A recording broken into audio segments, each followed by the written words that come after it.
center. He has excellent concept base. He plays many roles during your preparation. Sometimes he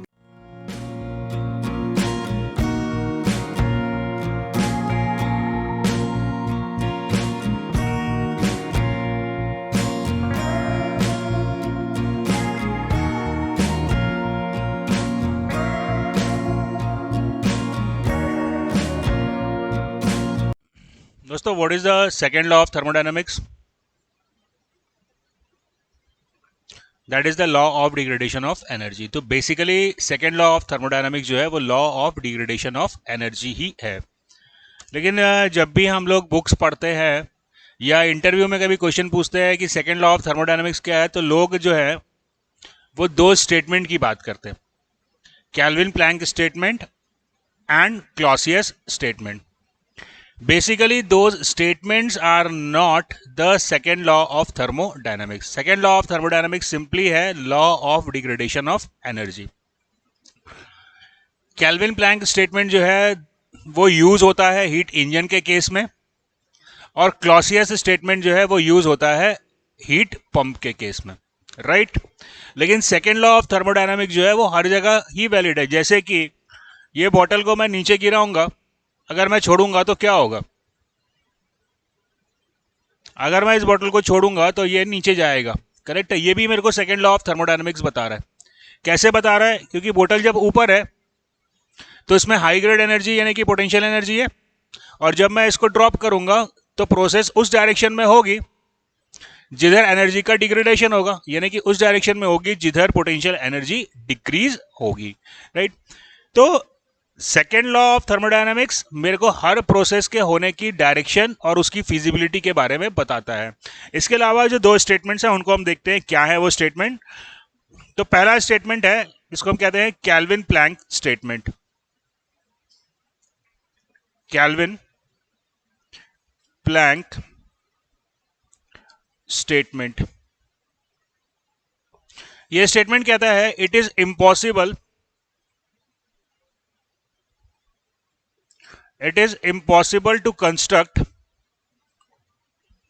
to construct a cyclic device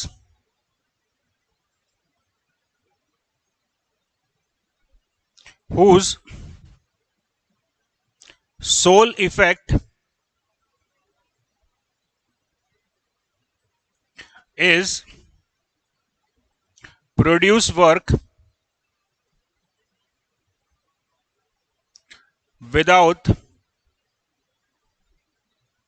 produce work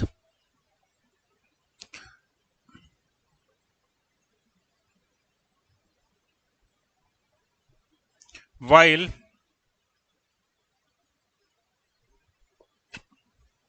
exchanging heat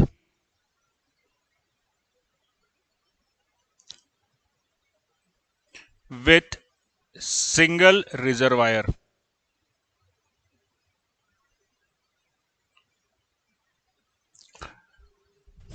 bye exchanging heat with a single reservoir. दोस्तों, यहां पे statement कह रहा है कि हम ऐसा कोई भी क्या नहीं बना सकते. यहां पे बच्चों ये टर्म जो है cyclic, that is very important.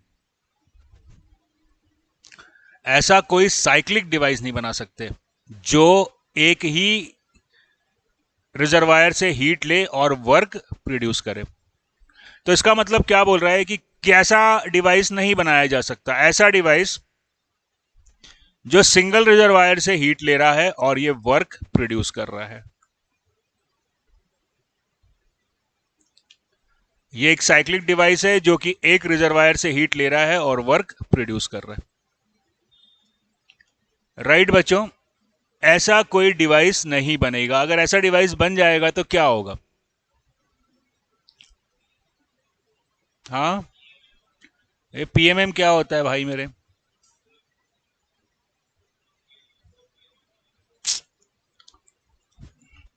ऐसा अगर डिवाइस बन जाएगा तो क्या होगा? यहां से क्यू अमाउंट ऑफ हीट लिया, ठीक है, डब्ल्यू वर्क प्रोड्यूस किया. फर्स्ट लॉ ऑफ थर्मोडायनामिक्स से क्या हो जाएगा? W equal to Q.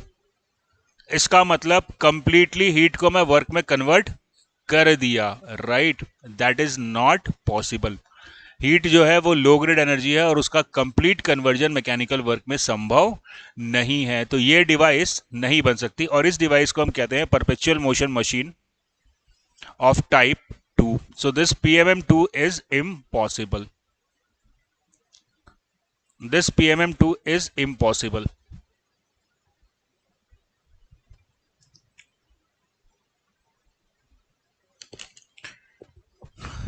तो दोस्तों अगर मेरे को हीट इंजन बनाना है, हाँ आ जाओ, अगर मेरे को हीट इंजन बनाना है तो उसके लिए मेरे को क्या चाहिए होगा? कम से कम 2 रिजर्वायर, 1000 रिजर्वायर भी हो सकते हैं, लेकिन मिनिमम 2 रिजर्वायर तो लगेंगे। अभी हम देखेंगे, बहुत सारे क्वेश्चन सॉल्व करेंगे जहां पे हम इनफाइनाइट नंबर ऑफ रिजर्वायर्स का इस्तेमाल करते हैं, लेकिन कम से कम क्या होना चाहिए? 2 थर्मल एनर्जी रिजर्वायर होने चाहिए। तो जो रियल हीट इंजन होगा, जो रियल हीट इंजन होगा वो क्या करेगा? मिनिमम उसमें 2 रिजर्वायर लगने चाहिए, एक हायर टेम्परेचर रिजर्वायर और एक लोअर टेम्परेचर रिजर्वायर, राइट? ये क्या करेगा? हायर टेम्परेचर रिजर्वायर से हीट लेगा और इसका कुछ हिस्सा लोअर टेम्परेचर रिजर्वायर को रिजेक्ट करेगा, राइट बच्चों? अब जो डिफरेंस आया क्या? Q1 minus Q2 that is equal to the work done.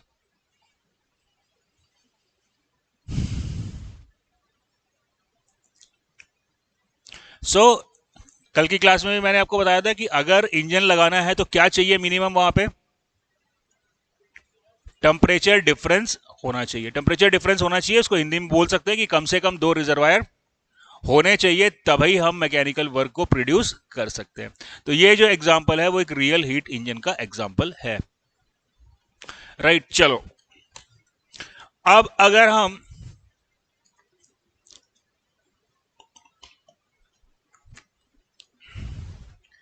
इस इंजन की एफिशिएंसी को फाइंड आउट करें तो एफिशिएंसी क्या होती है? Output upon input.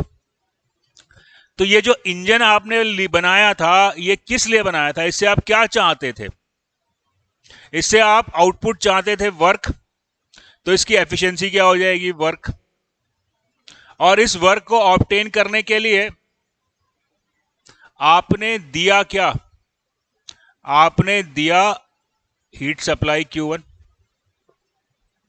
या इसको QS लिख लो, जो भी है, heat supply,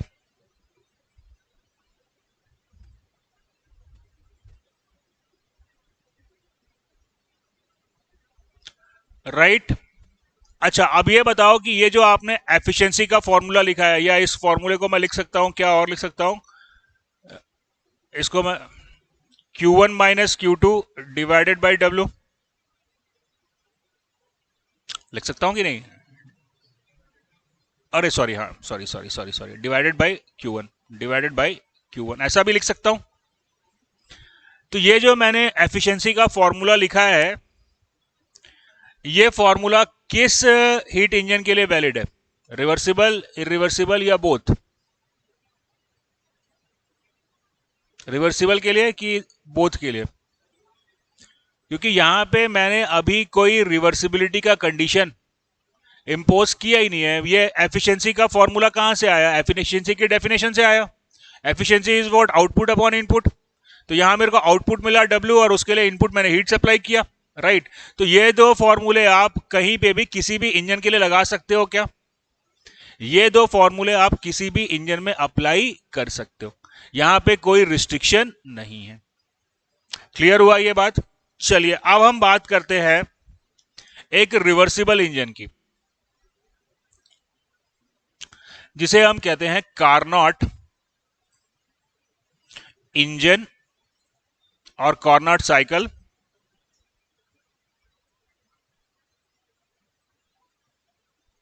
Carnot cycle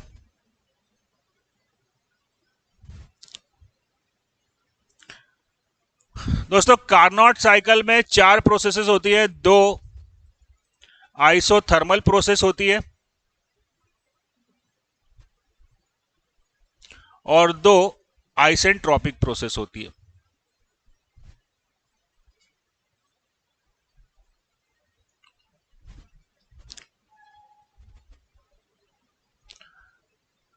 Carnot engine लिखा है तो ये साइकिल जो बनेगी उसका डायरेक्शन क्या होना चाहिए? इसका डायरेक्शन जो होना चाहिए वो क्लॉकवाइज होना चाहिए। तो can you complete the diagram? आप डायग्राम को कंप्लीट कर सकते हो। सबसे पहले मैं एक लाइन ड्रॉ कर लेता हूं, आइसेंट्रोपिक। आइसेंट्रोपिक लाइन मैंने ड्रॉ करी टीएस डायग्राम पे, 1 2। अब आइसेंट्रोपिक लाइन होने के बाद, खत्म होने के बाद 0.2 मिला मेरे को। अब इसके बाद क्या प्रोसेस होगी? अब आइसेंट्रोपिक एंड हुआ है तो दूसरा आइसेंट्रोपिक का तो कोई मतलब नहीं है।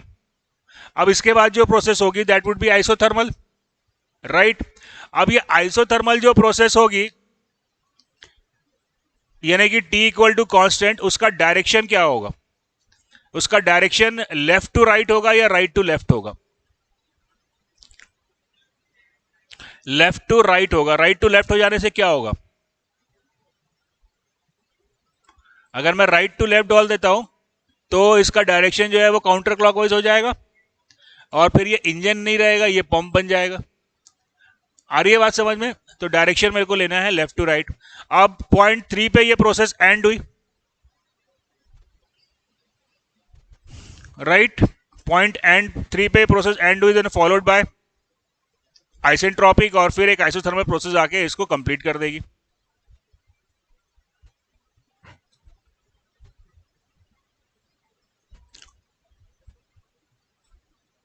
क्लियर बच्चों?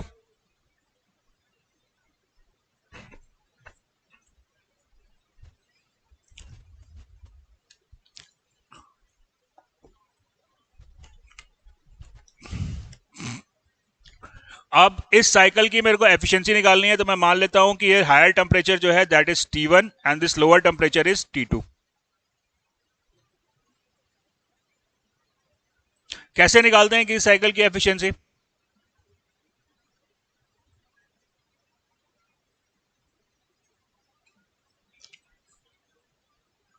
कुछ भी मत दिया करो मेरे भाई, कुछ भी मत। जितना मैं पढ़ाता हूं उस पर बस ध्यान दे।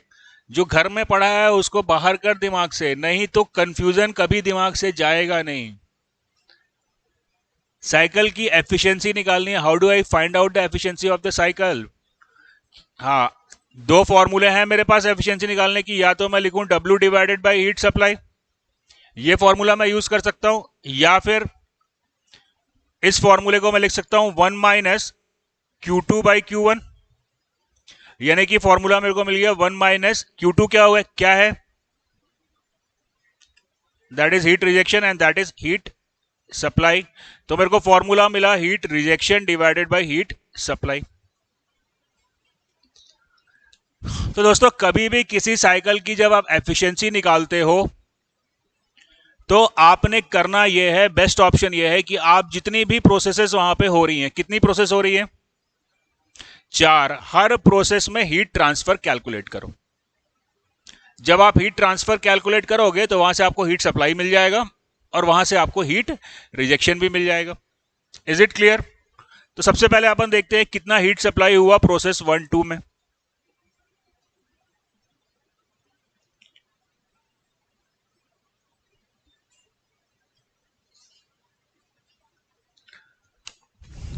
अरे कितना हीट सप्लाई हुआ बच्चा 1 2 में? हाँ, आइसेंट्रोपिक प्रोसेस है, एरिया अंडर द कर्व मेरे को हीट ट्रांसफर देता है। यहां पे तो कर्व का एरिया 0 मिल रहा है तो हीट सप्लाई क्या हो गया? 0 हो गया। हीट ट्रांसफर जो है वो 0 हो गया। इसको मैं लिख लेता हूं से S3 और ये मैं लिख लेता हूं S2। तो Q23 कितना मिलेगा?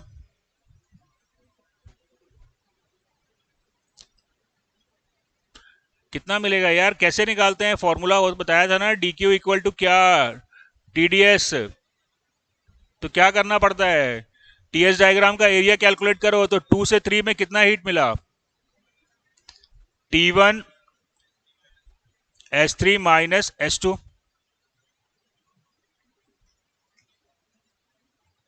राइट। Q34 0,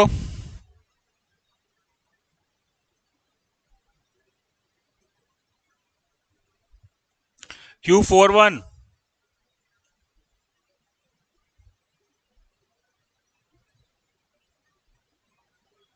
हाँ T2 S2 minus S3, right. इसको मैं लिख सकता हूं S3 minus S2 with minus sign. हम जा रहे थे 2 से 3, तो ये क्या हुआ? Minus T2 S3 minus S2। तो दोस्तों 1-2 में कितना हीट सप्लाई हुआ? 1-2 में कितना हीट सप्लाई हुआ? 0। 2-3 में दैट वाज पॉजिटिव और नेगेटिव? पॉजिटिव। तो ये क्या बन गया? Heat supply. Am I clear? ये जो है हीट सप्लाई, देखो एंट्रोपी बढ़ेगी तो हीट सप्लाई पॉजिटिव होगा, तो ये हीट सप्लाई हुआ। क्लियर है? 3-4 में कोई हीट ट्रांसफर नहीं हुआ, और यहां पे मेरे को जो हीट ट्रांसफर मिल रहा है वो नेगेटिव मिल रहा है। इसका मतलब क्या होगा? ये बन जाएगा हीट रिजेक्शन।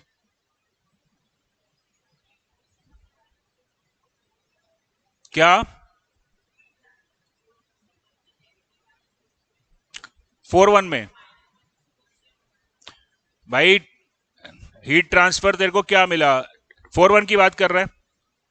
Q41 क्या मिलेगा? T2 S2 minus S3। अरे बराबर तो है यार, इसे डायग्राम देखना। S1 किसके बराबर है? S1 किसके बराबर है? S2 के बराबर है ना। और S4 जो है वो S3 के बराबर है। तो क्या मिला मेरे को? S2 minus S3।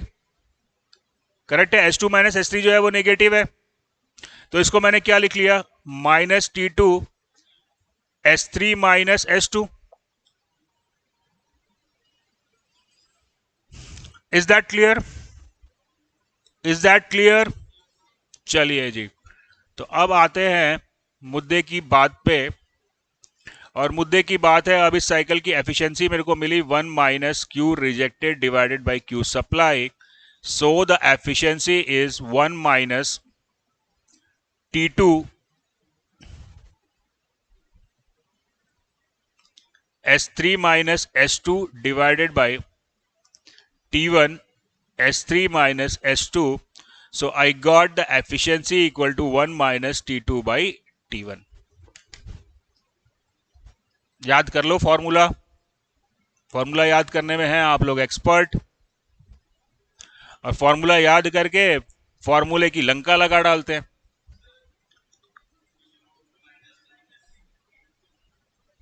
अरे इसमें माइनस साइन है तभी तो ये रिजेक्शन बनाना मेरे भाई।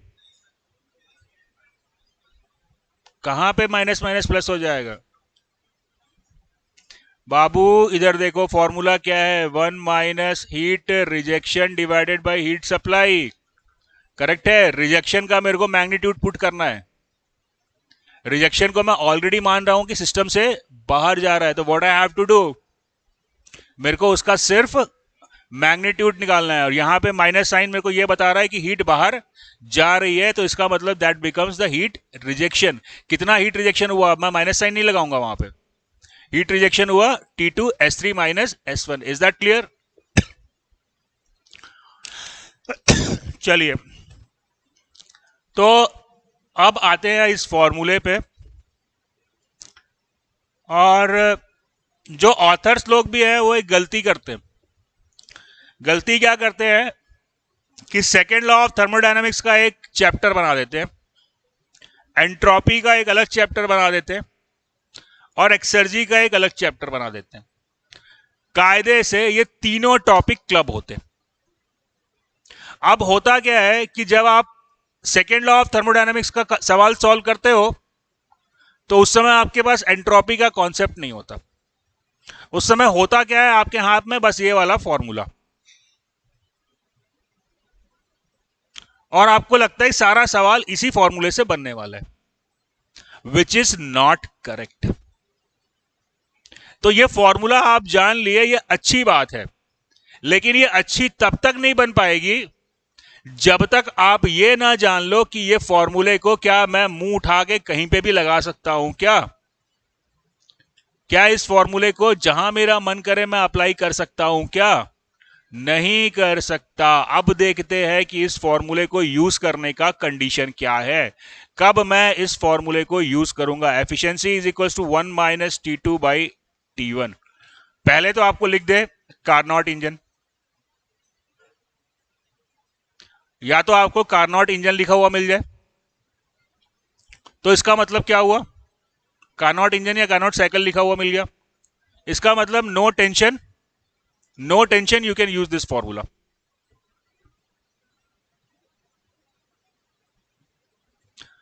तो वहां पे सोचने की जरूरत नहीं है। अगर कार्नोट साइकिल लिख दिया, इसका मतलब आप बेझिझक एफिशिएंसी निकालने के लिए 1 माइनस T2 बाई T1 का इस्तेमाल कर सकते हो। अच्छा, मान लो कि कार्नोट साइकिल नहीं लिखा है, तब भी क्या मैं इस फॉर्मूले को यूज कर सकता हूं क्या? तब फिर देखो कि क्वेश्चन में क्या लिखा होना चाहिए। या तो कार्नोट इंजन लिख दिया, कोई डर नहीं है, आप लगाओ। और अगर कार्नोट इंजन नहीं लिखा है तो साथ में लिखा होना चाहिए वहां पे दो चीजें। First, the cycle must be reversible.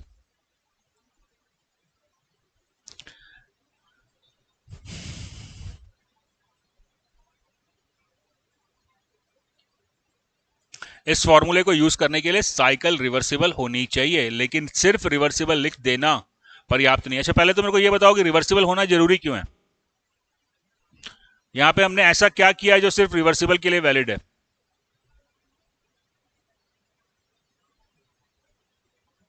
यहां पे जब हमने फॉर्मूला डिराइव किया तो हमने ऐसा क्या किया जो सिर्फ रिवर्सिबल साइकिल के लिए ही वैलिड है?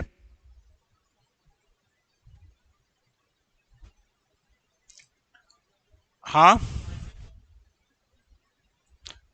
अच्छा, आइसेंट्रोपिक सिर्फ रिवर्सिबल ही होता है, इरिवर्सिबल नहीं होता। कौन सी किताब में पढ़ा बेटा?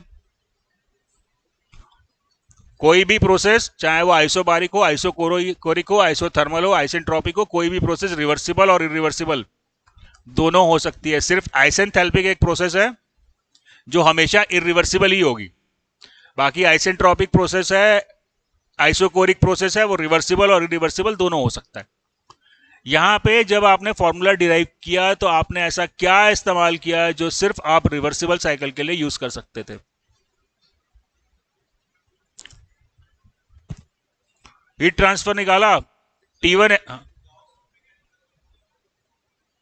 लॉस ऑफ मैकेनिकल वर्क नहीं हो रहा है? अच्छा,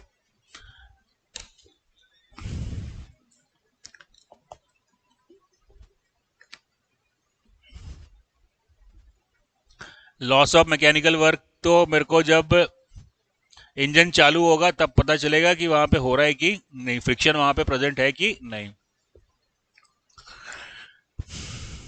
ये आपने हीट ट्रांसफर निकाला, कैसे निकाला? क्या कंडीशन थी इसकी? हाँ, तो ये जब आप हीट ट्रांसफर कैलकुलेट कर रहे हो तो यहीं पे आप मान ले रहे हो कि साइकिल जो है वो रिवर्सिबल है। Am I clear? Hence it can not be applied to any irreversible cycle. Clear हुआ बच्चों ये यहां तक बात? तो पहला कंडीशन, अगर कार्नोट साइकिल लिख दिया तब तो समस्या नहीं है, लेकिन कार्नोट साइकिल नहीं लिखा है तो क्या होना चाहिए? रिवर्सिबल होना चाहिए। क्या रिवर्सिबल लिखते ही मैं ये फॉर्मूले को यूज करने के लिए स्वतंत्र हो जाता हूं? नहीं, इसके बाद में एक और स्टेटमेंट वहां पे ऐड होनी चाहिए, और वो स्टेटमेंट है working between two thermal energy reservoirs.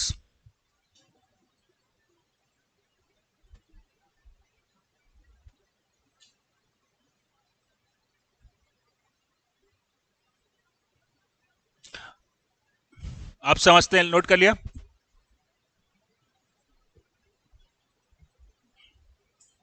अब समझते हैं इस स्टेटमेंट को कि working between two thermal reservoirs.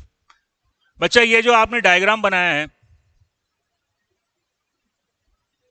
ध्यान से समझना, बहुत इंपॉर्टेंट बात बता रहा हूं, नहीं समझोगे तो कंफ्यूजन में रहोगे।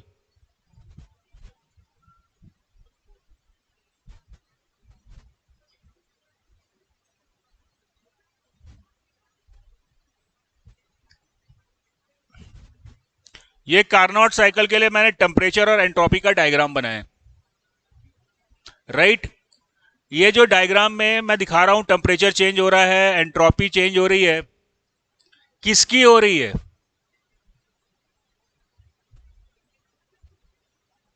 किसका टेम्परेचर चेंज हो रहा है, किसकी एंट्रोपी चेंज हो रही है?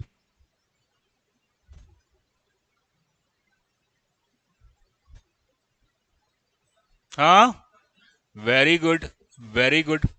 इंजन जब भी ऑपरेट करेगा उसके अंदर होगा एक वर्किंग सब्सटेंस। वो वर्किंग सब्सटेंस क्या हो सकता है? वो वाटर हो सकता है, वो एयर हो सकती है, वो गैस हो सकती है, राइट। तो ये जो आप चेंज ऑफ प्रॉपर्टी दिखा रहे हो, ये किसकी प्रॉपर्टी चेंज हो रही है? ये चेंज हो रही है वर्किंग सब्सटेंस की। ये हम ड्रॉ कर रहे हैं वर्किंग सब्सटेंस का change in temperature and entropy. बात समझ में आई? What is working substance? अब जब आप गाड़ी चलाते हो उसमें क्या है working substance? Fuel working substance नहीं है, पेट्रोल नहीं है, एयर और फ्यूल का मिक्सचर जो है वो वहां पे वर्किंग सब्सटेंस है। खाली फ्यूल वर्किंग सब्सटेंस नहीं है।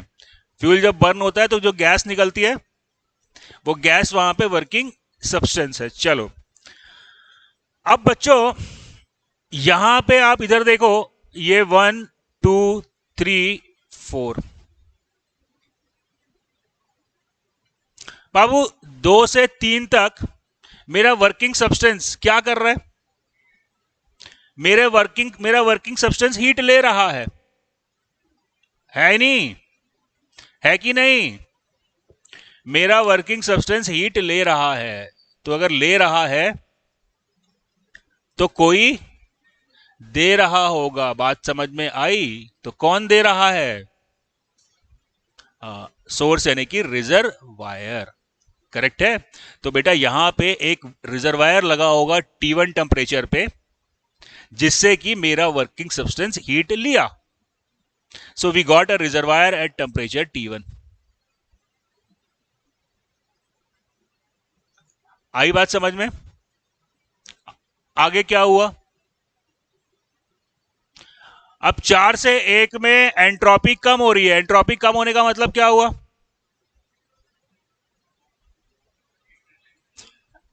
एंट्रोपी कम होने का मतलब क्या हुआ? एंट्रोपी कम होने का मतलब हुआ कि हीट वर्किंग सब्सटेंस दे रहा है। बाबू दे रहा है तो अगेन कोई तो होगा जो उसको रिसीव कर रहा होगा। तो इसका मतलब नीचे एक और रिजर्वायर लगा है at temperature T2। Am I clear? बात समझ में आई? तो ये जो आपने साइकिल बनाई थी कार्नोट साइकिल, बेसिकली ये है क्या? ये एक रिवर्सिबल साइकिल है जो कि सिर्फ 2 थर्मल रिजर्वायर के साथ में ऑपरेट कर रही है। Am I clear? तो अगर आपको सवाल में लिखा हुआ मिल गया, मेरी बात समझ में आ रही है? अगर आपको सवाल में लिखा हुआ मिल गया कार्नोट इंजन, तो क्या आप फॉर्मूला 1-T2/T1 का इस्तेमाल कर सकते हो? कार्नोट लिखा तो खत्म कहानी, उसी लिए तो डिराइव किए थे, ठीक है। लेकिन 90% टाइम आपको कार्नोट लिखा हुआ नहीं मिलेगा। तो क्या मिलना चाहिए? तो मैं फॉर्मूले को रिवर्सिबल लिखा हुआ मिल जाए तो मैं यूज कर लूं। सिर्फ रिवर्सिबल बोलने मात्र से काम नहीं होगा। Reversible working between 2 thermal reservoirs. अगर 2 से ज्यादा थर्मल रिजर्वायर होंगे तो ये वाला फॉर्मूला जो आपने निकाला है वो वैलिड नहीं बनेगा। क्लियर हुई ये बात? Any difficulty to anybody? यहां तक क्लियर हुआ? तो बिल्कुल एकदम क्रिस्टल क्लियर रखने का है। और बच्चों मैं पता है ये फॉर्मूला क्योंकि बुक में है इसलिए मैं डिराइव करा देता हूं। अदरवाइज जब मैं एंट्रोपी के चैप्टर में जाऊंगा, जब मैं एंट्रोपी पढ़ाऊंगा, तो ये कोई फॉर्मूला किसी मतलब का नहीं रह जाता। आप सिर्फ एंट्रोपी का कॉन्सेप्ट यूज करके कहीं से भी कोई भी क्वेश्चन को सॉल्व कर सकते हो। बट ये क्वेश्चन, इस पे बहुत सारे न्यूमेरिकल्स बन जाते हैं। इसलिए ये फॉर्मूला मैं आपके साथ डिस्कस कर रहा हूं। अच्छा, एक फॉर्मूले में एक और चीज है कि Carnot cycle has maximum maximum efficiency. क्यों है? क्योंकि ये रिवर्सिबल है। मैक्सिमम एफिशिएंसी, अगर रिवर्सिबल नहीं होता तो क्या हो जाता? कुछ एनर्जी इरिवर्सिबिलिटी के कारण लॉस हो जाती, तो एफिशिएंसी कम हो जाती।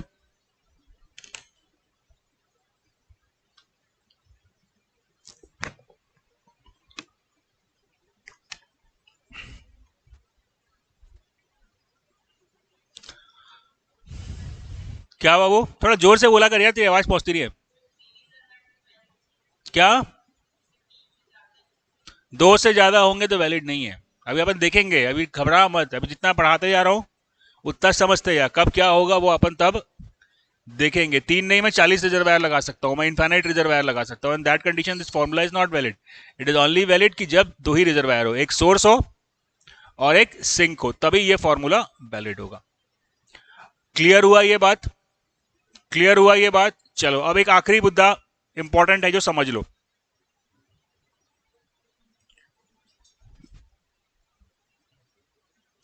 यहां पे T1 टेम्परेचर दिया है और T2 टेम्परेचर दिया है। ये T1 और T2 क्या है?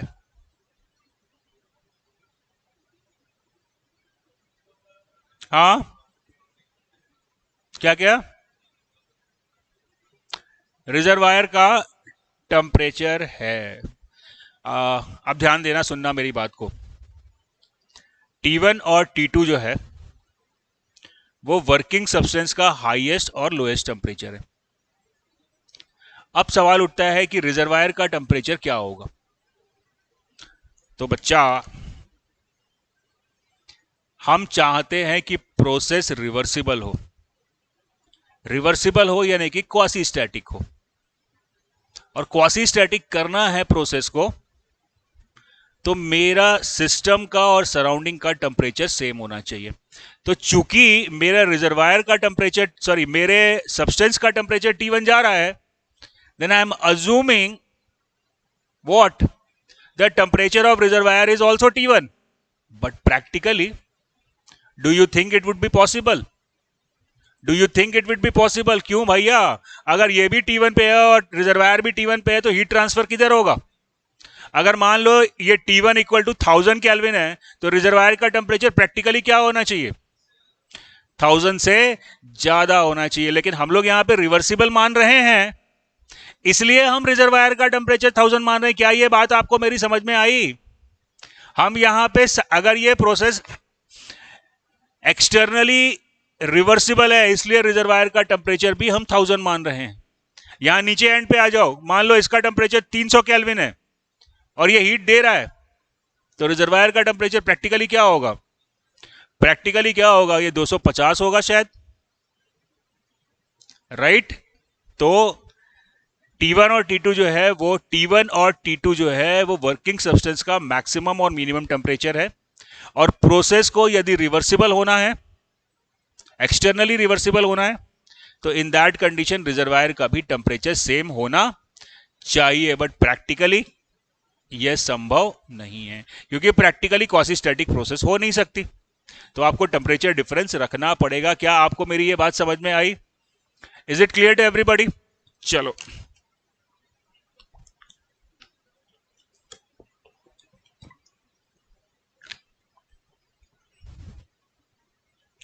अब बात कर लेते हैं दूसरे स्टेटमेंट की, जिसे हम कहते हैं क्लॉसियस स्टेटमेंट।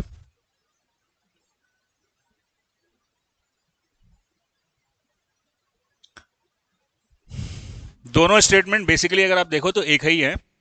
चलिए, क्लॉसियस स्टेटमेंट क्या कहता है? It is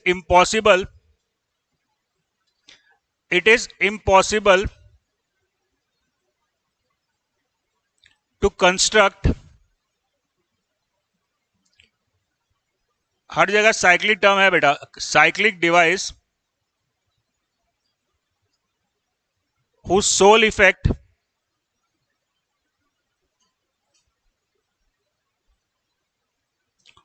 is to transfer heat from low temperature reservoir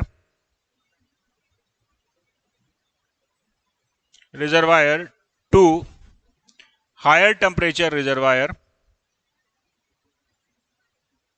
without any external work.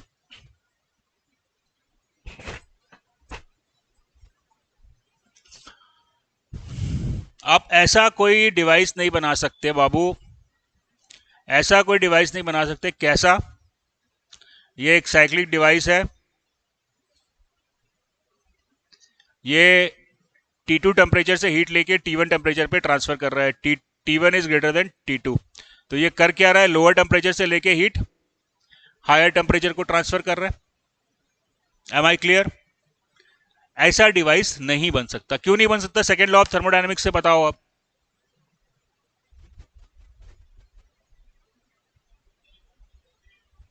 Energy degrade हो रही है। एनर्जी डिग्रेडेशन नहीं हो रहा है। एम्बियंट से मैं हीट ले लेता हूं और उसको मैं 1000 पे ले जाता हूं, है ना? तो एम्बियंट पे जो हीट है उसकी वर्क करने की क्षमता तो जीरो है, और अगर मैं उसको 1000 केल्विन पे ले गया तो 1000 केल्विन और एम्बियंट के बीच में लगा दूंगा इंजन और उससे वर्क प्रोड्यूस कर लूंगा। तो यानी कि जो एम्बियंट की एनर्जी थी जिसमें कोई वर्क करने की क्षमता नहीं थी, उससे मैं वर्क करने की क्षमता बढ़ा लूंगा। तो जितनी क्षमता मैं बढ़ाऊंगा उतना वर्क मेरे को इनपुट में डालना पड़ेगा। क्या ये बात समझ में आया बाबू? एम्बियंट में देखो, अभी आपने क्या फॉर्मूला निकाला, एक मैक्सिमम एफिशिएंसी क्या हो सकती है? 1 minus T2 by T1, right? अब ये T2 जो टेम्परेचर है ये हो गया एम्बियंट टेम्परेचर, और T1 हो गया किसी एक रिजर्वायर का टेम्परेचर। अगर मान लो ये हीट एम्बियंट टेम्परेचर पे है तो दोनों रिजर्वायर एम्बियंट टेम्परेचर पे होंगे। अगर हीट एम्बियंट पे है तो जो एफिशिएंसी मेरे को मिलेगी वो जीरो मिलेगी। लेकिन मान लो मैं एक ऐसा बना लिया कि एम्बियंट से निकाल के 1000 केल्विन पे ले गया, तब क्या होगा भैया? अब 1000 केल्विन और रिजर्वायर टेम्परेचर डिफरेंस आ गया, यानी कि मैकेनिकल वर्क मिल जाएगा, जबकि मैंने कोई मैकेनिकल वर्क किया ही नहीं। तो ऐसा करने के लिए मेरे को यहां पे वर्क का इनपुट करना पड़ेगा। जितना वर्क इसमें मिल रहा है उतना मेरे को वर्क का इनपुट करना पड़ेगा। क्या ये बात समझ में आ रही है?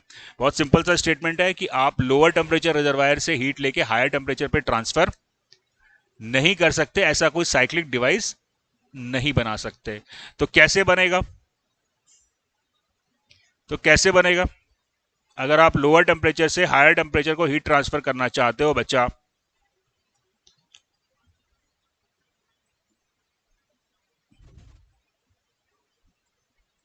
तो बीच में डालना पड़ेगा वर्क। M I clear? अब आते हैं नेक्स्ट पॉइंट पे। क्या नाम है इस डिवाइस का? किस नाम से जानते हैं इस डिवाइस को? रेफ्रिजरेटर है ये?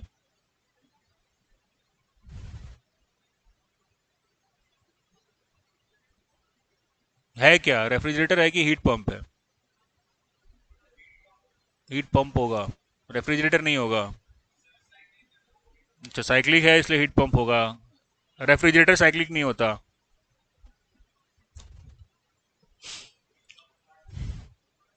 अब रुक जाओ, अब दिमाग पे जोर मत डालो। ये जो डिवाइस है ये both refrigerator and heat pump हो सकती है।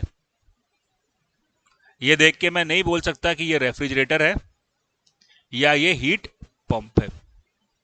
Are you getting the point? मैं इसको देख के दावे से क्या बोल सकता हूं? इसको देख के मैं दावे से बोल सकता हूं this is reversed heat engine, that is reverse heat engine. ये बात मैं दावे से बोल सकता हूं। कैसे reverse heat engine? Heat engine में क्या होता है? हायर टेम्परेचर से लोअर टेम्परेचर पे हीट जाती है और बीच में वर्क मिलता है। यहां पे अपन क्या कर रहे हैं? लोअर से ले जाके हायर को ट्रांसफर कर रहे हैं और उसके लिए वर्क इनपुट कर रहे हैं। तो दावे से मैं नहीं बोल सकता कि ये रेफ्रिजरेटर है या हीट पंप है। दावे से मैं सिर्फ कहूंगा कि ये रिवर्स्ड हीट इंजन है।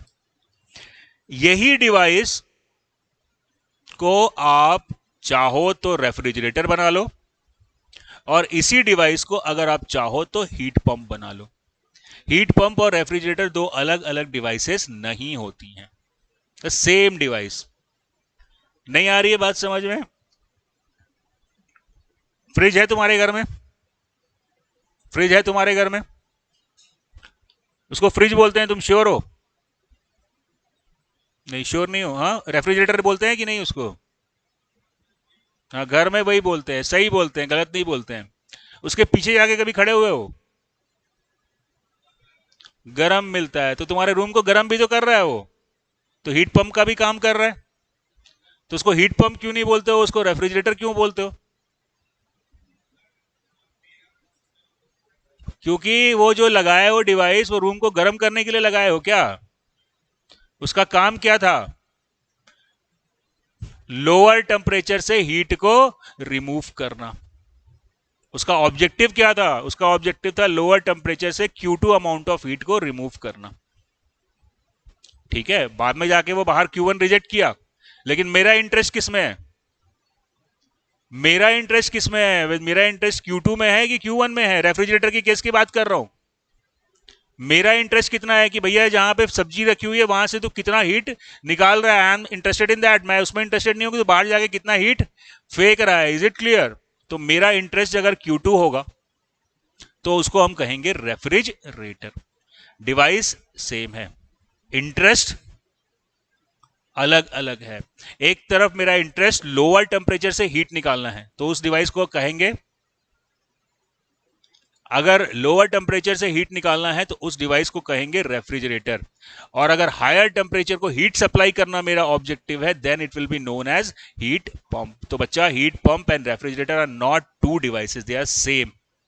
क्लियर हुआ ये बात? अभी यहां पे एसी लगा हुआ है और इसका जो कंडेंसर है वो बाहर लगा है, राइट? इसके इवेपोरेटर को आप बाहर लगा दो, कंडेंसर को अंदर लगा दो, क्या होगा? ये रूम जो है वो गर्म होना शुरू हो जाएगा, राइट? तो सेम डिवाइस है रेफ्रिजरेटर और हीट पंप, लेकिन उसका उपयोग अलग अलग है, ऑब्जेक्टिव दोनों का अलग है, राइट? चलो,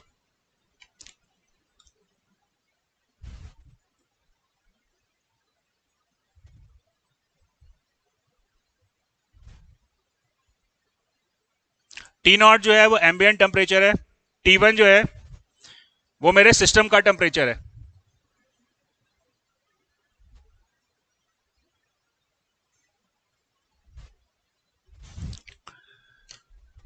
टी नॉट एम्बियंट टेम्परेचर है और T1 मेरे सिस्टम का टेम्परेचर है। What is the name of this device?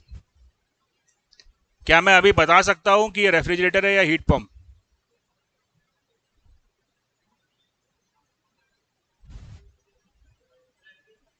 Refrigerator है। कर क्या रहा है ये? एम्बियंट से, यानी कि बाहर से हीट निकाल रहा है, और T1 यानी कि रूम में लाके पटक रहा है। तुम्हारा इंटरेस्ट है कि बाहर से कितनी हीट रिमूव किया, एम्बियंट को कितना ठंडा किया, ये तुम्हारा ऑब्जेक्टिव होगा क्या? ये तुम्हारा ऑब्जेक्टिव होगा क्या? एम्बियंट से कितनी हीट निकाला उससे मेरे को क्या लेना देना? इसने मेरे सिस्टम को कितना हीट दिया, तो दैट बिकम्स हीट पंप। बात समझ में आई? ये बन गया हीट पंप और मेरा इंटरेस्ट क्या आ गया अब? Q1। Am I clear? चलिए जी, अगर इसको उल्टा कर दे, T0 T1 Q2 Q1 W। अब मेरा इंटरेस्ट क्या है कि बाहर एम्बियंट में कितना हीट फेंका, ये मेरा इंटरेस्ट है। एम्बियंट में कितना हीट फेंका, ये मेरा इंटरेस्ट है। मेरा इंटरेस्ट Q1 में है, मेरा इंटरेस्ट Q1 में। एम्बियंट में फेंकना भाई मेरे को क्या करना है? मेरा इंटरेस्ट एम्बियंट में नहीं है, मेरा इंटरेस्ट मेरे सिस्टम में है। तो सिस्टम से कितनी हीट निकाला? Q2 निकाला, right? Then it becomes refrigerator, then it becomes refrigerator.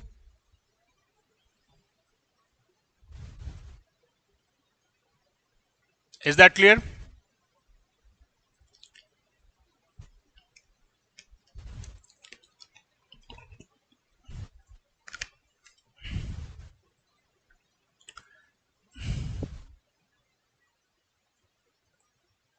Reversed Carnot cycle, reverse Carnot cycle कितनी प्रोसेस होंगी? जो कार्नोट साइकिल में थी वही रहेंगी, तो चेंज क्या होगा? पहले क्लॉकवाइज था, अभी डायरेक्शन को एंटी क्लॉकवाइज कर देने का है। अभी जो बात बताने जा रहा हूं बेटा, उसको बहुत ध्यान से सुनने का है। इसको समझ लोगे तो आपका रेफ्रिजरेशन का भी कॉन्सेप्ट यहीं पे क्लियर हो जाएगा।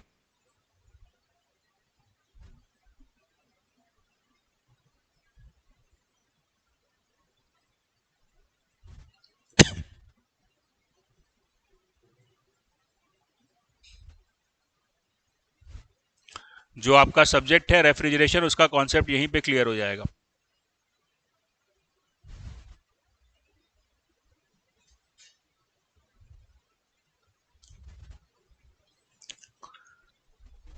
ये है एक रिवर्स्ड कार्नोट साइकिल। इसका ऑब्जेक्टिव क्या है?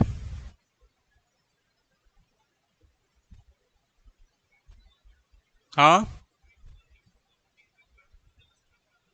लोअर टेम्परेचर से हीट को निकालकर हायर टेम्परेचर में सप्लाई करना है, और ऐसा करने के लिए इसको मैकेनिकल वर्क की जरूरत पड़ेगी,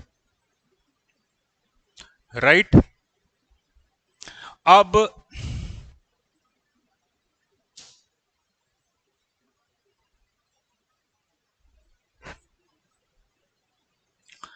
इस डिवाइस का मैं इस्तेमाल एज अ हीट पंप भी कर सकता हूं, और इस डिवाइस का इस्तेमाल मैं एज अ रेफ्रिजरेटर भी कर सकता हूं। क्लियर? यहां पे दो हीट ट्रांसफर हो रहे हैं, एक हो रहा है 4-1 में और दूसरा हीट ट्रांसफर हो रहा है 2-3 में।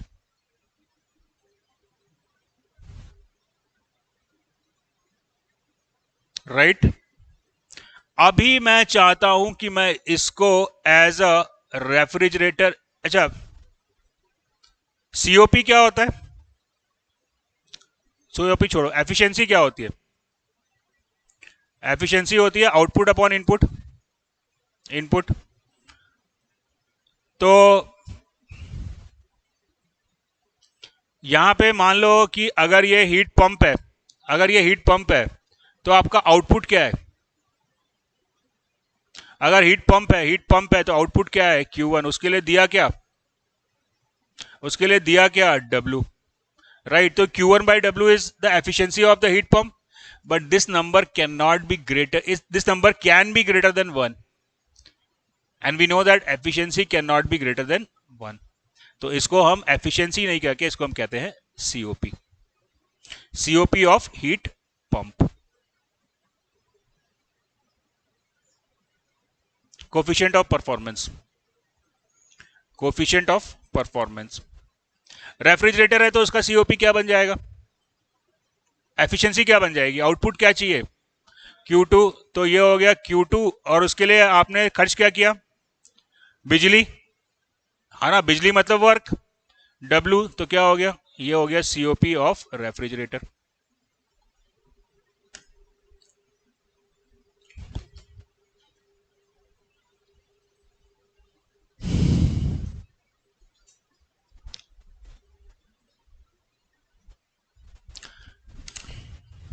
अब ध्यान से मेरी बात को सुनना। ये जो रिवर्स कार्नोट साइकिल है, इसमें कितने हीट ट्रांसफर हो रहे हैं?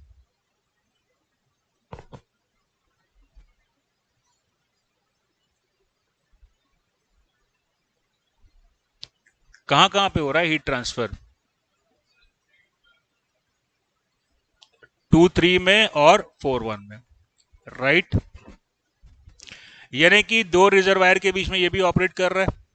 एक ऊपर लगा हुआ है रिजर्वायर, ये वाला रिजर्वायर, और एक नीचे रिजर्वायर। M I clear? अब अगर मान लो मैं इसको रेफ्रिजरेटर की तरह यूज करना चाहता हूं, तो मेरा इंटरेस्ट किस में है? Q41 में या Q23 में?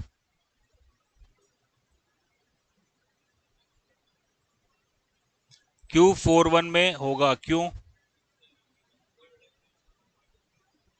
लोअर टेम्परेचर वाला है, ओके। चलो यहाँ पे आप एक पॉइंट याद रखो, जब आप रेफ्रिजरेशन के भी क्वेश्चन सॉल्व करोगे तो ये कॉन्सेप्ट वहां पे यूज आएगा। इन अ reversed in a reversed heat engine cycle, reversed heat engine cycle,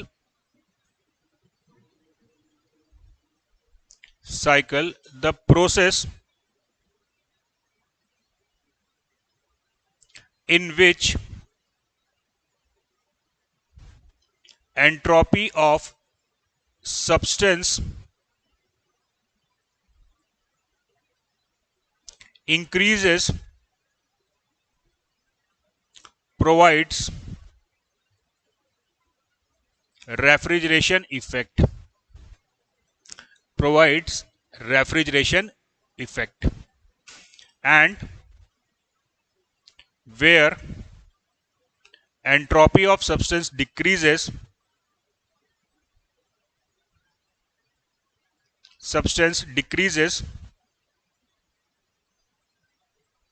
provide heating effect, provide heating effect। अब ध्यान से थोड़ा सा इसको समझ लीजिए।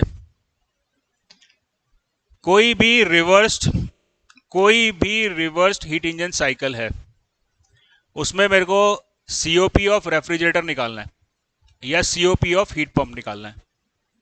दोनों ही कंडीशन में मेरे को हीट ट्रांसफर कैलकुलेट करना पड़ेगा, राइट। अगर सीओपी ऑफ रेफ्रिजरेटर निकालना है तो आप वो प्रोसेस देखो जिस प्रोसेस में एंट्रोपी सब्सटेंस की बढ़ रही है। कौन से सब्सटेंस में एंट्रोपी बढ़ रही है? 4-1 में एंट्रोपी बढ़ रही है, यानी कि 4-1 जो है वो रेफ्रिजरेशन इफेक्ट प्रोवाइड करेगा। क्यों भैया ऐसा कैसे? ये तो हीट गेन कर रहा है तो इसको तो हीटिंग इफेक्ट होना चाहिए, है ना? नहीं, हीट कौन ले रहा है? 4 से 1 में हीट कौन ले रहा है? डिवाइस नहीं, वर्किंग सब्सटेंस, है ना। वर्किंग सब्सटेंस हीट ले रहा है तो मेरे भाई कोई दे रहा होगा, तो जो देगा वो क्या होगा? वो ठंडा होगा, वो ठंडा होगा। तो देखो, ये हीट लेने वाला जो काम है इसको हम करते हैं इवेपोरेटर के अंदर। इवेपोरेटर के अंदर तो मैं इवेपोरेट, अगर मैं कोई इस रूम को देखो, ये जो है ना, इसको हम यहाँ पे जो डिवाइस लगी है वो है इवेपोरेटर, और यहाँ पे जो डिवाइस लगी है वो है कंडेंसर। क्लियर? इवेपोरेटर में क्या होगा? वर्किंग सब्सटेंस हीट लेगा और लिक्विड से वेपर फेज में कन्वर्ट होगा। क्लियर? अभी मैं रूम को ठंडा करना चाहता हूं तो मैं रूम के अंदर क्या लगाऊं, इवेपोरेटर या कंडेंसर? इवेपोरेटर क्या कर रहा है? इवेपोरेटर में वर्किंग सब्सटेंस हीट ले रहा है। अब रूम के अंदर लगा हुआ है तो किससे हीट लेगा? रूम से लेगा, तो रूम में क्या होगा? कूलिंग इफेक्ट आएगा। This point is clear to everybody? बात समझ में आई? तो इस चीज को गार्ड मान लो कि जहां पे वर्किंग सब्सटेंस की एंट्रोपी बढ़ रही है वहां पे मेरे को कौन सा इफेक्ट मिल रहा है? वहां मेरे को कूलिंग इफेक्ट मिलेगा, रेफ्रिजरेशन इफेक्ट मिलेगा। और जहां एंट्रोपी कम हो रही है वहां पे मेरे को हीटिंग इफेक्ट मिलेगा। एम आई क्लियर बच्चों? बात समझ में आई? अब देखो यहां पे कंडेंसर को रूम के अंदर लगा लो, तो कंडेंसर में क्या होता है? कंडेंसर में वर्किंग सब्सटेंस जो है वो वेपर फेज से लिक्विड फेज में कन्वर्ट होता है। तो जब वो वेपर से लिक्विड में कन्वर्ट होता है तो वो करता है लेटेंट हीट ऑफ वेपराइजेशन को रिलीज। कहां रिलीज कर रहा है? रूम में कंडेंसर लगा है तो रूम में करेगा, इसका मतलब रूम गर्म होगा।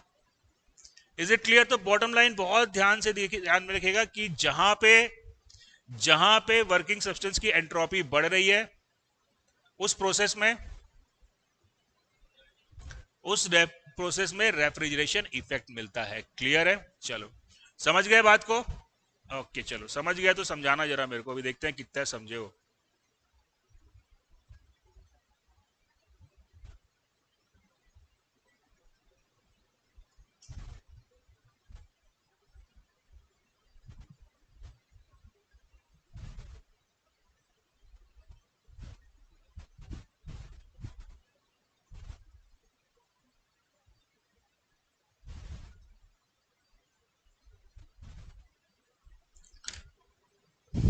कौन सी प्रोसेस में रेफ्रिजरेशन इफेक्ट मिलेगा?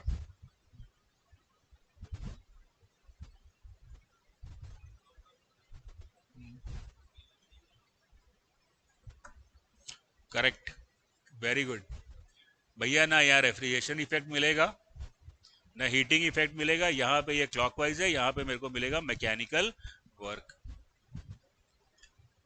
हीटिंग इफेक्ट और रेफ्रिजरेशन इफेक्ट लगाने के लिए मेरे को वर्क अंदर डालना पड़ रहा है, जबकि ये मेरा वर्क प्रोड्यूसिंग डिवाइस है। बात समझ में आई? तो ना यहाँ पे रेफ्रिजरेशन इफेक्ट मिलेगा ना हीटिंग इफेक्ट मिलेगा। चलो अब इसका डायरेक्शन चेंज कर देते हैं।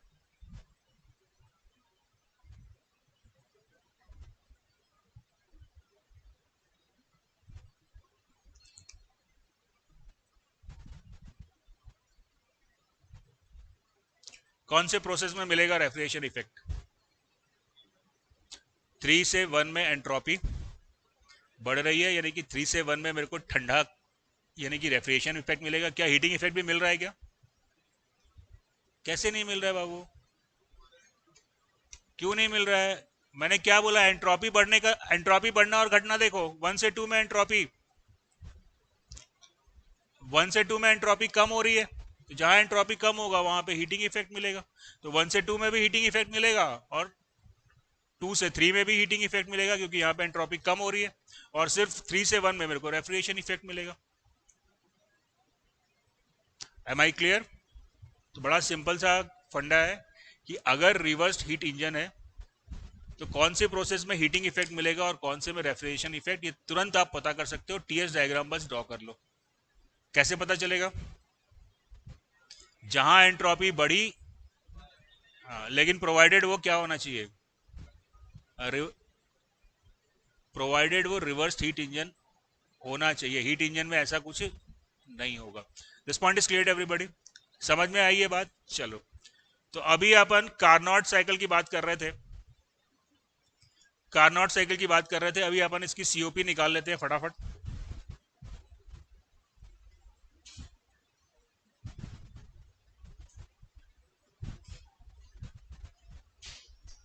रिवर्स कार्नोट साइकिल की अपन बात कर रहे थे।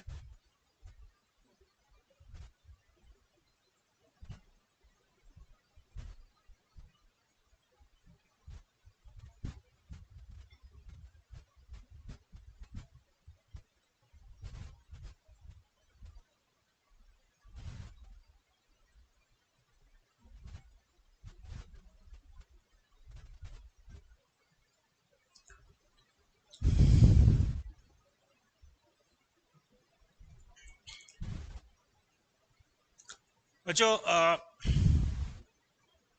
सीओपी ऑफ रेफ्रिजरेटर मेरे को निकालना है। सीओपी ऑफ रेफ्रिजरेटर निकालना है, तो रेफ्रिजरेटर का क्या होगा? Refrigeration effect divided by W net. कहां मिल रहा है मेरे को रेफ्रिजरेशन इफेक्ट? 2 से 3 में मिल रहा है। बहुत सिंपल है, तो रेफ्रिजरेशन इफेक्ट कितना मिल गया मेरे को? T2 S2 minus S3, sorry S3 minus S2, S3 minus S2। Am I clear? Am I clear? What is W net?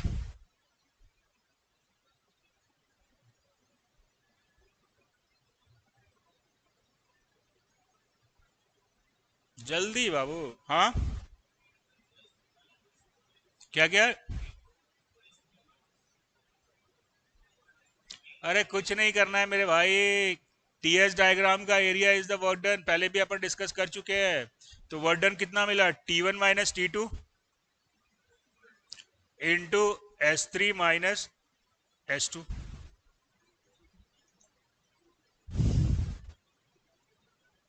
Is that clear? इसका एरिया निकालो, वो वर्क डन के बराबर मेरे को मिल जाएगा। तो सीओपी क्या आ गया? COP of refrigerator equal to T2 divided by T1 minus T2।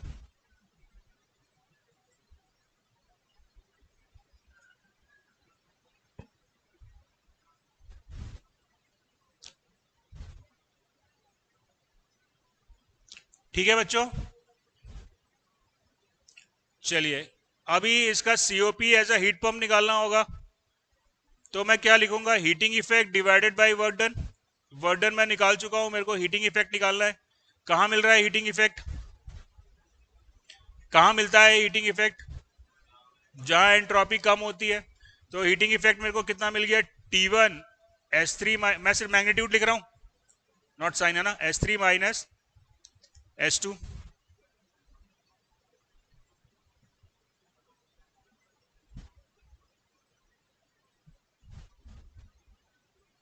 Clear है बाबू? तो सीओपी ऑफ हीट पंप क्या आ गया,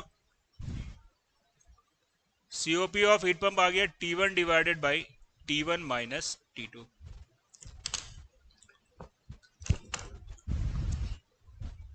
तो दो फॉर्मूले मिल गए, अब जिधर इच्छा उधर यूज कर लेना, है नहीं? नहीं, कब यूज करोगे, वही दो कंडीशन, या तो पहले ही आपको क्वेश्चन में लिख दिया हो, क्या लिख दिया हो, फर्स्ट रिवर्स, क्या रिवर्स हीट इंजन नहीं, रिवर्स हीट इंजन नहीं, रिवर्स कोई भी हीट इंजन को रिवर्स करोगे तो ये वाला फॉर्मूला नहीं मिलेगा। किसी भी हीट इंजन को रिवर्स करोगे तो वो रेफ्रिजरेटर बन जाएगा, लेकिन उसका एफिशिएंसी सीओपी इतना होगा, ये नहीं है। तो क्या होना चाहिए, रिवर्स्ड कार्नोट साइकिल, या तो लिख दिया तो बात खत्म, फिर कोई दिमाग नहीं लगाना, राइट। ये लिखा हुआ मिल गया, सीधा बेझिझक फॉर्मूला यूज करो। और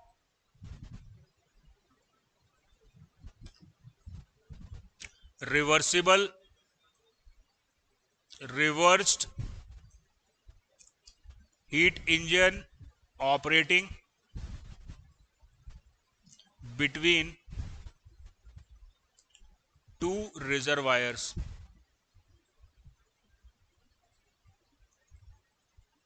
टू रिजर्वायर्स।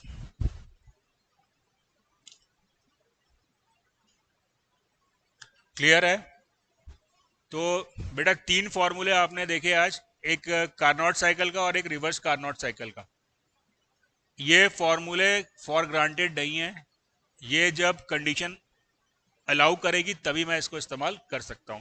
चलो कुछ फॉर्मूले जो बिना झिझक में अप्लाई कर सकता हूं। पहला फॉर्मूला एफिशिएंसी का क्या होता है, W डिवाइडेड बाय QS, जहां मन करे वो यूज करो।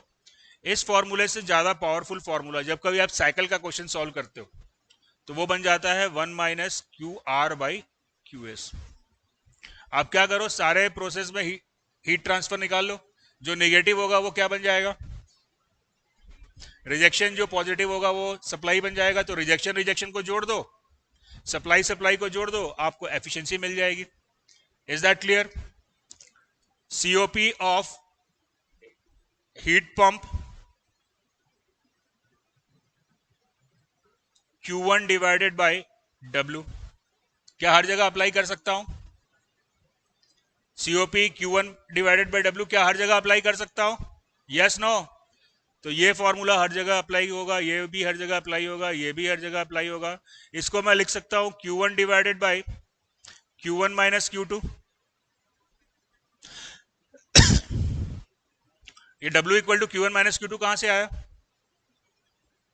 फर्स्ट लॉ ऑफ थर्मोडायनामिक्स है। तो इसको भी यूज करने में कोई समस्या, कोई परेशानी नहीं है। चौथा फॉर्मूला सीओपी ऑफ रेफ्रिजरेटर क्या होगा, Q2 बाई W, और इसको मैं क्या लिख सकता हूं, Q2 divided by Q1 minus Q2। कोई समस्या नहीं, कोई दिक्कत नहीं, कोई परेशानी नहीं। क्लियर? एक और फॉर्मूला है जो बहुत इंपॉर्टेंट है। What is the COP of heat pump?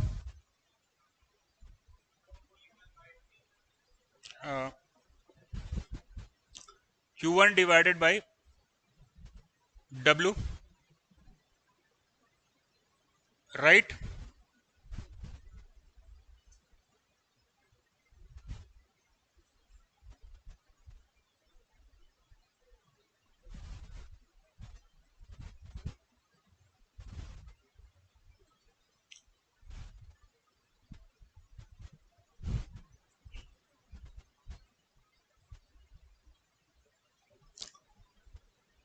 COP of heat pump Q1 divided by W होता है।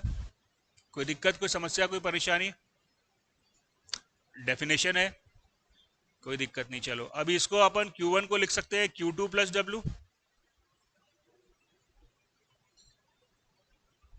Q1 क्या है?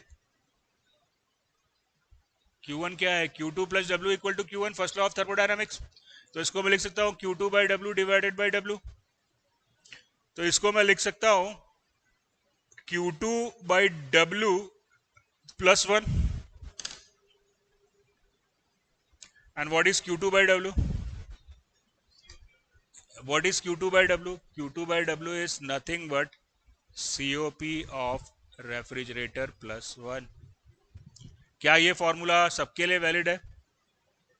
कि यहाँ पे हमने कोई एजम्पशंस नहीं लिया, हम सिर्फ definition of first law of thermodynamics का इस्तेमाल किए हैं। तो ये एक रिलेशन है जो इंपॉर्टेंट रिलेशन है।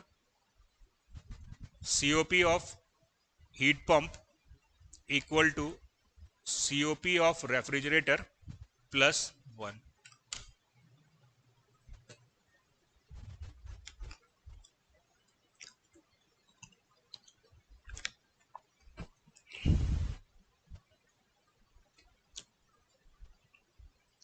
ये इंपॉर्टेंट रिलेशन है, COP of heat pump equal to COP of refrigerator plus 1। अच्छा, अभी जो डिस्कस किया है वो क्लियर है?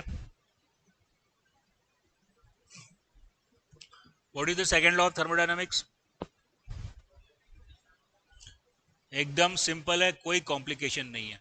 हमेशा जब भी कोई प्रोसेस होगा, यूनिवर्स का वर्क करने का क्षमता घटेगा। जितना वर्क करने का क्षमता घटा उसको क्या कह देते हैं हम? That is the irreversibility of that process. इसके अलावा दो स्टेटमेंट्स हैं जो basically second law of thermodynamics नहीं है।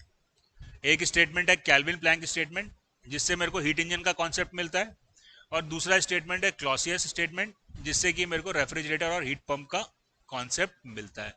Is it clear? तो आज की क्लास में बहुत सारे फॉर्मूले हमने देखे जो कि आप जानते भी थे पहले से।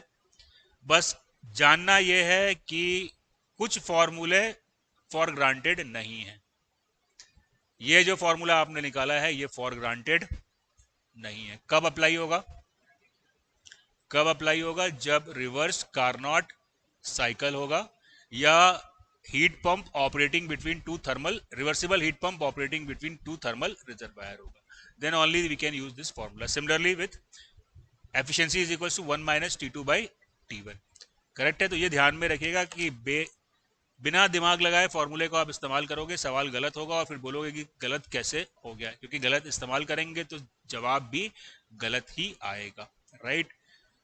चलिए ठीक है, फिर कल की क्लास में करते हैं डिस्कस।